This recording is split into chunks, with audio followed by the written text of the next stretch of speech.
Hey everyone, SweetJohnnyCage here, back with another guide for Elden Ring. This time I'm going to show you how to scale the Divine Tower of Caelid, as well as fight the boss, Godskin Apostle. There's a few Godskins, I always forget the name. So in order to do this, you first need access to Caelid, obviously, and then you got to get up to the Grail's Dragon Barrow. That's technically where it is. And then once you get to Dragon Barrow West, we can begin the climb. So the boss is optional. You do not need to fight it in order to activate General Radahn's Great Rune. I wish I knew that. Oh, I never saw this guy before. What's his deal? Dry as a bone. Full dragon, surrender your strength. Let me feast on your heart. Ooh, yikes. So you don't need to kill the boss, and I felt like a dummy because I found this a while back, maybe 4 or 5 days ago, and scaled the whole tower, got down, found the boss, and I couldn't beat him. And I was like, okay, I can't activate the Great Rune until I beat him. Not true. I just didn't look the other way to find a different door. Okay, so starting out, you're going to jump onto this branch, and then you're going to jump over here. And then, really important, since you, like, hop off of torrents sometimes, it's oh, God. It's really... Oh, dude, are you kidding me? Okay, we got stabby stab. Wow, this guy is, I mean, first enemy guarding the ladder for dear life over here. Congratulations, dude. You earned your pay right there. So we're going to climb here. And then I'm actually wearing the armor that the boss drops. I just think it's so sick looking. Okay. So once you're over here, you want to try to gauge where you're supposed to go next. So, we're going to go this way. We're going to very carefully climb along the ledge here, but jump because there is a hole. We're going to do the same thing here. I have a feeling I should have gone the other way. It's all good, though. Right, yep, should have gone the other way.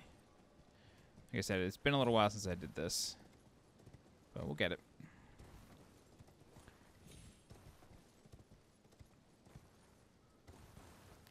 Okay. Climb this. Yep, this is right. And jump, jump, jump. And then we are going to dismount because there is a guy here. Oh my god. Man, being right-handed in Souls games, awful. See ya. Okay, so we're going to mount up again. Jump twice because there is a smaller hole there. And then once you're here, you can pop off. Then we're going to climb this ladder.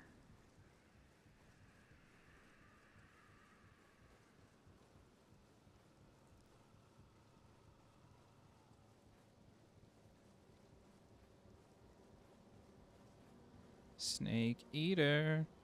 Okay. And then we are here. Great. So there is a bonfire here, or site of grace. So let's rest here.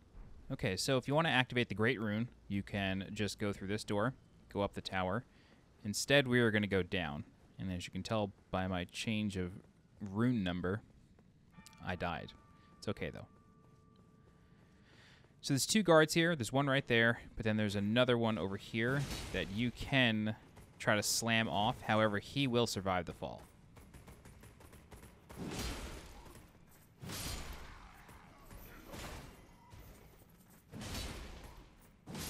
Great. Okay. So we're going to drop here. The camera can kind of play tricks on you, so you got to be very careful and deliberate with how you're walking. All right. And then we are going to drop here. This is going to break, but don't worry. You'll survive. Okay.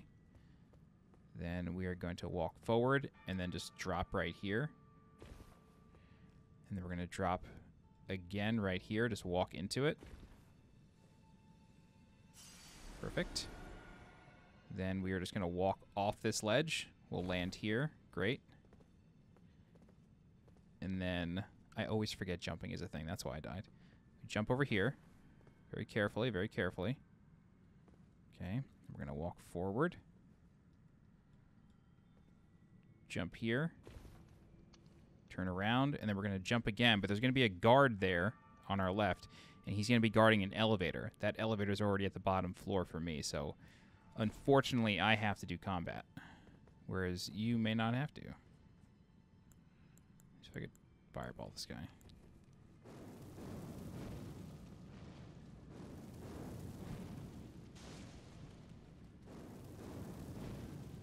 Try to... Nah. Okay, that's not going to work. Shield, please. There we go. And I don't want a bow, thank you. Alright. Oh, he's got pots. See ya. Groovy. So I'm going to step on the switch. The elevator's going to come back up for me. Or actually, it's going to come back down. This is going to activate our shortcut. Cool. Go ahead and hop in. And this is going to bring us up here. Very good. Alrighty. I don't think there's anything over here. Let's just double check. No. Alright, so there's going to be a couple guards, but we're just going to walk or climb this ladder. This ladder is going to lead to the door on the top floor. So what it effectively does, that's creepy. What it effectively does is makes it so you can start from the top point of grace, and then you don't have to do the first set of drops. You can just start, kill the two guards, walk through the door, and then climb down this ladder. So there you go. So now the door is open, and you have access to here. All right, I don't think this is actually illusory. No, although when my sword goes through it, I get excited. Sometimes that happens. All right, so let's slide down real fast, and then we are going to fight what I call Godskin acolytes. I don't know if they have real names, but these guys are strong. So he's going to very coolly walk out here. Yeah, he's fun.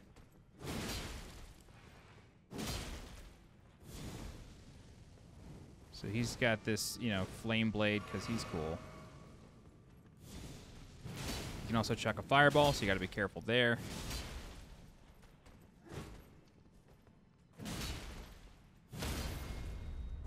Alright, and he goes down. Cool.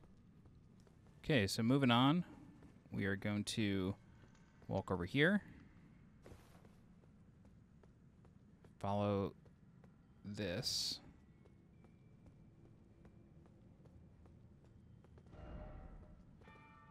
Okay, and then we're going to fall here and take a really big spill.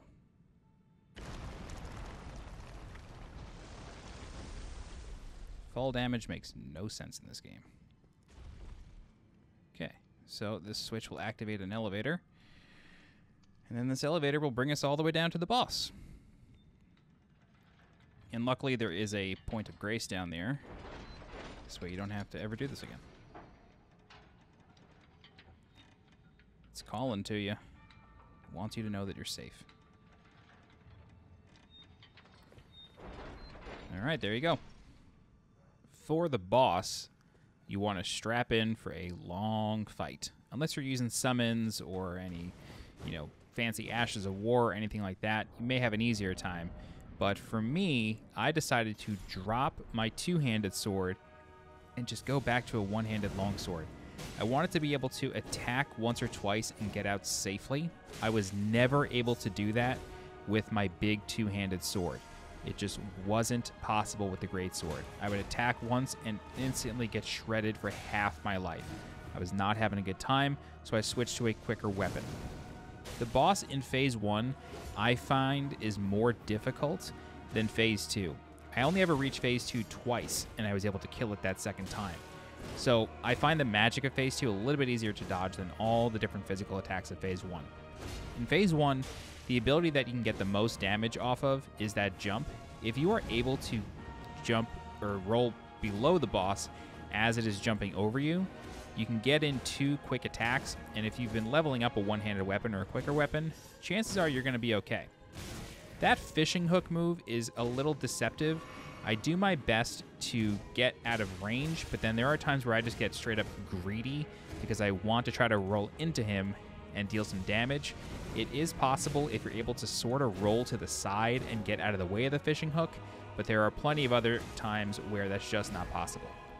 When you notice the boss sort of two-hand the blade and then swing it twice, almost always that is going to result in a jump, but there are times where that results in the spinning blade move, so you still got to be paying close attention. You can't just assume something is going to happen. One other thing that I really should mention for this fight is that you want, if you're a shield user, you want to have a shield that has a 100% physical block rating, but then I've also noticed that the boss can pierce certain shields with some damage, so you want to be careful of that. You want to make sure that you have a shield that is going to resist piercing damage. That is really, really important. So we are just whittling the boss down here in Phase 1. I was starting to get comfortable with this one-handed attack method. This was the first time I tried it, and I just happened to be successful with it. So I'm really not taking any chances here. I was probably, I would guess, 3 HP right there. I don't know how that wasn't a death, but I figured if I got that low, I've got to make this one count. So I'm just trying to get my bearings again. I noticed that when I get hit, I will start to get hit more and then have to burn through flasks. Mostly it's because I'm just trying different things, and I got the roll through the fishing hook to work one time, so I figured I can make it work every time. Not so much. I must have either got lucky or just had the perfect frame timing on the roll that one time that it worked. Otherwise, we're just going to keep chipping away. With this spinning blade, if you start taking shield damage, do not roll, because the boss can catch up to you, and the hitbox on that spinning blade juts out a bit from the whirlwind, so you can get picked up even when you start to roll. So you do have to be very, very careful there. If you start blocking it, just take the block. Hopefully you have enough stamina to where it's just a guard break, and then the boss generally will not follow that up right away. So once you get the boss to about 60% HP, Phase 2 will begin, and then it really starts to put this Godskin thing to use, and it starts moving around like a snake. But those abilities where it's moving around and like twisting its body all around, you can actually just get very close to its feet and deal some damage, or just straight up anticipate the next attack. You'll notice that this fight is about to go a lot faster. It took us about half the fight time to get to Phase 2, but then we're going to go through Phase 2 a lot faster. Alright, so that ability right there, I'm pretty sure you can get close to the boss and just roll through all the damage. I never wanted to try just because it seemed like it was doing so much, but what you can do is just run away from the boss, just straight up run. The flame doesn't actually become active until the boss like sets it off and explodes, so you are able to just run out of the way, and then once you're past the indicator on the ground, maybe a little bit further just to be kind of safe. Once you're past that indicator, you just turn around and wait for the boss. So you can still roll through all the fireballs. The boss can, of course, do a whirlwind ability where the boss kind of chases you, but as you're going to see in a little while, we are able to just get behind the boss while that's happening, completely ignore the attack, and just lay into the boss and deal a bunch of damage. So once you get comfortable seeing these Godskin abilities, you are able to exploit them where the boss is actually quite vulnerable during those attacks, which is why I was saying before, Phase 2 is a lot easier than Phase 1 once you get into it and you've seen all the attacks once. So it's right here that I realize, oh, I can just run up to the boss's legs and start dealing damage while this guy's flipping out all around the arena. So once I sort of realized that, I got a lot more comfortable in this phase, and it went a lot faster. I have noticed that the fireballs are like deceptively quick sometimes, so if you aren't at like max range, or I should say if you aren't at mid-range of those fireballs, you're probably better off blocking unless you can have a really almost instantaneous response time to when he chucks the fireball. Otherwise, you're going to get hit from the roll. There is one ability that I want you to be aware of where he's stretching his skin, and that is the regular physical attack that he can do.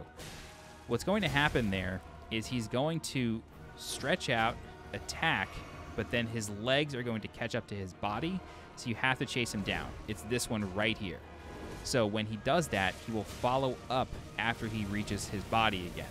So you can't just chase the legs and immediately start attacking. You want to wait for that follow-up physical attack right here. So he sort of whips around. You can roll through that, get in on him pretty quick, but unless you're very comfortable doing that, I recommend just waiting for the attack to be over, and if you're close enough by that point, then do an attack or two once you're in.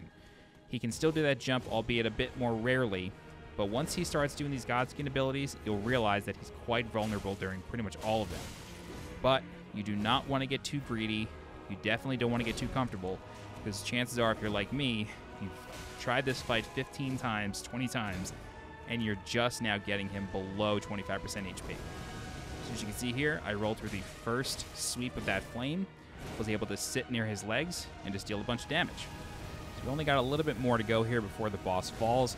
So again, I'll just reiterate, just try to be safe during phase 1, and then once you reach phase 2, you're going to learn how to exploit all these Godskin abilities, and it's not going to be that much of a challenge. But of course, you want to do your best to conserve your flasks during phase 1. This way you don't get in trouble in phase 2 as you're whittling the boss down. And as always, don't get greedy. So somehow I ended up behind him with that attack there. That was not a stretched whirlwind. That was just a straight up whirlwind attack that I somehow made it through. So I just kind of walked to the side, and I think I just had perfect timing. It seemed like total luck. I was never able to do that again before this fight. I had so many attempts where that would just shred me every single time. So I kind of don't know what happened there. But that's it. That is the Godskin Apostle. And if you want to go through this doorway that the boss leaves, you're going to get a chest with a really cool item. And of course, if you want to activate Radahn's rune, you want to go back up to the top of the tower and then just take the other staircase, and you'll be at the top of the tower. And that's it. If you have any questions, please feel free to leave a comment. I'll do my best to help you out. If you're looking for more guides for Elden Ring, please subscribe to the channel so you get alerted when new guides go live. If you're interested in supporting the channel monetarily, please consider becoming a channel member by clicking the blue join button below this video. Don't forget to follow me on Twitter and join my Discord. The links for those are in the description below. As always, I'm SweetJohnnyCage. Thank you so much for watching, and I'll see you next time. Bye-bye.